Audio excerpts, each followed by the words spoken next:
If you've been considering a move to Cape Coral, Fort Myers, or any of Southwest Florida, then you might want to know what things you should not do when coming here. So today, let's focus on the mistakes that most people make.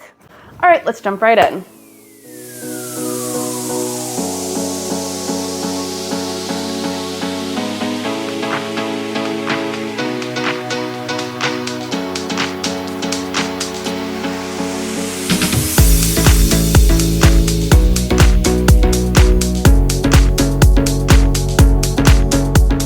Hi everyone, it's Chelsea here, bringing you another segment of Living in Southwest Florida. Moving can be a new exciting thing when you're going to a new area, especially one as beautiful as Southwest Florida. With our stunning beaches and sunny weather and laid-back lifestyle, it's no wonder that people flock here to live. However, like any region, there's going to be common things that newbies may want to do and avoid before they get here. Mistake number one, assume that we're all the same. Southwest Florida is a large region. We cover beaches and marsh and golfing and boating and rural ranches and luxurious waterfront homes. So it's important to do your research before committing to a specific area. Each community has its own unique characteristics, and what may work for one person may not work for another. For example, Naples is known for its upscale and affluent vibe. It's got a focus on fine dining and art galleries and luxurious shopping. It's going to be where you go for your nice dinners out and your upscale shopping. Fort Myers is a more relaxed city. It's got lots of recreational activities. Because a lot of neighborhoods identify under the Fort Myers umbrella, it can range from homes out in the country to high HOAs, but most homes are going to fall somewhere in the middle. I'd also say Fort Myers is going to be more established and more historic, since some of those neighborhoods span as old as the 1880s. You're going to find neighborhoods that are younger being further out from its core because that's where the builders can find the land. But it's also going to have its well-established neighborhoods, shopping, medical, so forth. Cape Coral has a distinct suburban feel. I used to refer to it more as a bedroom community, which means that it's a place where people sleep, but they usually leave to find other amenities. And I would say that has changed over the last 5 years. It's still predominantly single-family homes, and they're not in an HOA typically, so that's going to be more of the vibe of Cape Coral if that's what you prefer. But there's also been a lot of businesses that have taken off here, and now you can find a lot more of that dining, shopping, and the services like medical and veterinary care. It also has a lot more canals than anywhere else, and so it's a really great opportunity to find waterfront living at a more affordable cost. I would also highly recommend coming to the area and spend time exploring the community. See which of those areas are going to be a good fit for you. And if you can't do that, at least get a virtual tour with a realtor like me who could help. Mistake number two is underestimate the weather. Southwest Florida is known for its sunny weather, but it's also notorious for its scorching hot summers and its unpredictable nature of hurricane season. The humidity, heat, and frequent afternoon thunderstorms do catch some newcomers off guard, and if you're moving here, don't forget to prepare for that summer heat. Temperatures often can soar over 90 degrees, and with the humidity, it feels a lot hotter. Before you get here, invest in lightweight clothing, sunscreen, and make sure that your home has air conditioning. You aren't going to need those ski jackets here, but you may still want to keep a sweater or lightweight jacket for those few days it gets under 60. I personally have acclimated to the point where I need a sweater if it's less than 70 degrees, so I have several, but honestly, it's really about managing that sun and heat. The second tip is going to be ignore hurricane season. That's right, ignore, because you can drive yourself crazy with it. Hurricane season does run from June to November, and if you're new to this, make sure you have that disaster plan in place and a fully stocked emergency kit. You'll also need to know where to find the information when you are looking for it. My personal favorites are our own local Matt DeVitt and also Tampa's Dennis Phillips. Both of them teach you to not freak out and have a very level head. Matt also tends to follow the ones that are going on immediately in real time, and so it's really great to find out what's going on here locally. Also, check out Mike's weather page, who tends to follow storms way in advance, and then that way you kind of have an idea of what's coming in and can be prepared, and then calm down. Rule number 7, do not freak out. Mistake number 3, neglect flood insurance. With the combination of coastal living and the tropical storms, flooding can be a significant risk here in Southwest Florida. Rule of thumb is that the highest elevations will tend to be more inland. Places like Babcock Ranch, parts of Cape Coral, and Lehigh Acres are high enough that flooding isn't even on the radar. But if you are within the flood zones, be sure to purchase flood insurance. It's very wise. Also, if you're close to flood areas, you may still want to consider it as well. The biggest thing is to keep in mind your elevation, and that's going to help you assess your risk. Mistake number 4, forget about the wildlife. Southwest Florida is home to a wide array of wildlife, including alligators, but also snakes, bears, panthers, and sharks, and various species of insects. So don't be shocked if you encounter these creatures, especially near lakes, canals, and wooded areas.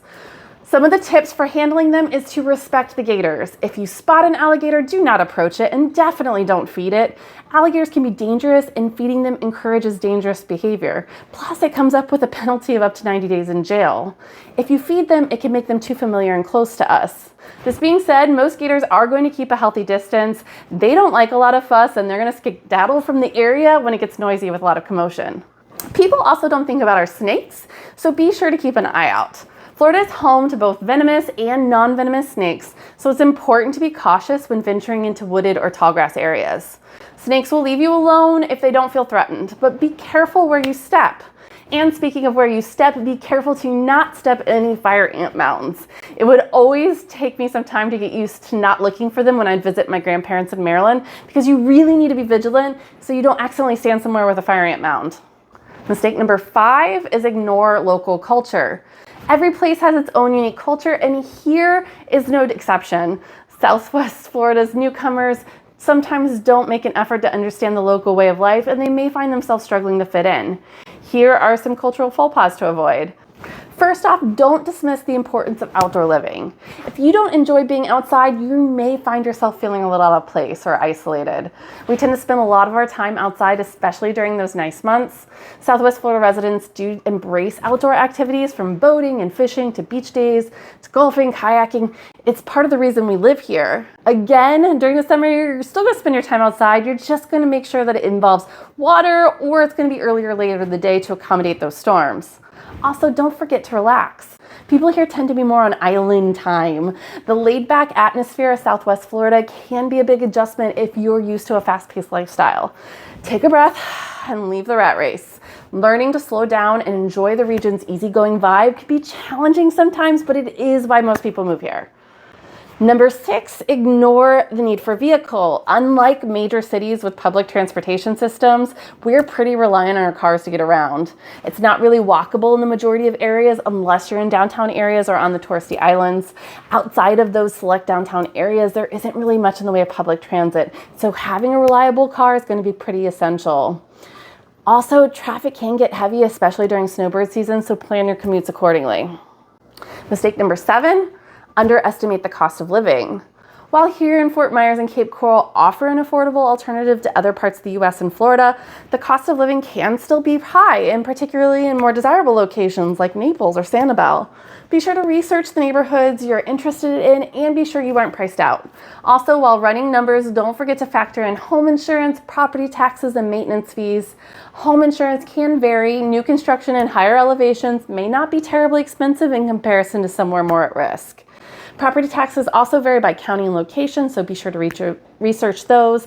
And something that people don't really consider very much is replacement costs, because the salt air does tend to break things down a little bit faster. For example, shingle roofs may only last 10 to 20 years. And while it seems pretty trivial, my kids' playground equipment did break down much quicker, the metal equipment in the salty air. So take into account those sorts of things as well. Mistake number 8 is forget about community involvement.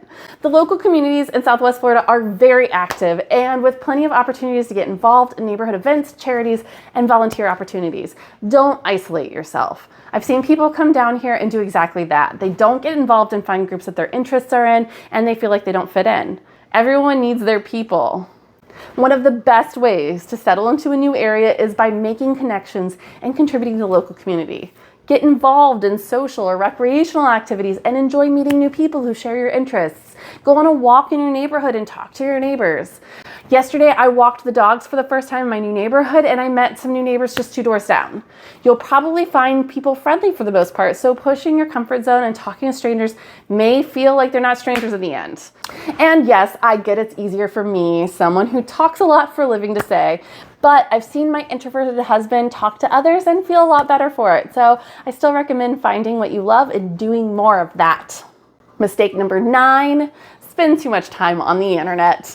I hate to say this, but I learned pretty quickly that some of the most popular Facebook groups in the area can often be disparaging. People can feel like they can say a lot more with confidence that they would never to say somebody's face when they can hide behind their keyboard. The Florida is full people are much less in person. Majority of people welcome newbies and they're really quite helpful. My best advice for overcoming this is to not put too much stock into what the groups say and instead get a real feel for it yourself. And yes, I fully understand and realize the irony of being on the internet while you watch this. But I also think that you don't have to believe me for your answers. Come feel us out. See if we're what's for you. And if not, that's okay. And if you are, then welcome. And number 10, think that what you have elsewhere is going to work here. I often see people spend all this money to move all of their stuff from somewhere else only to find that it does not fit their lifestyle anymore. Often we'll see dark and heavy woods come down, and then you find that you really want more of a coastal vibe. So maybe take that into consideration before you pay all of the expense of having all of that stuff brought. All right, so before we wrap this up, please let me know in the comments if you think I forgot to mention something. I'd love to hear your thoughts. If you have any questions about the area, then feel free to reach out. I have all of my contact information on the link tree in the description. On there you can find the 96-page Moving to Lee County guide that I've done. Also, there's direct access to MLS to search for homes via my website. Or if you want to pick my brain or discuss the ins and outs of your own personal situation, then feel free to book an appointment with me. I'd love to jump on video calls with people and talk about what their needs are and whether or not it's going to be a good fit for them, and it's no obligation.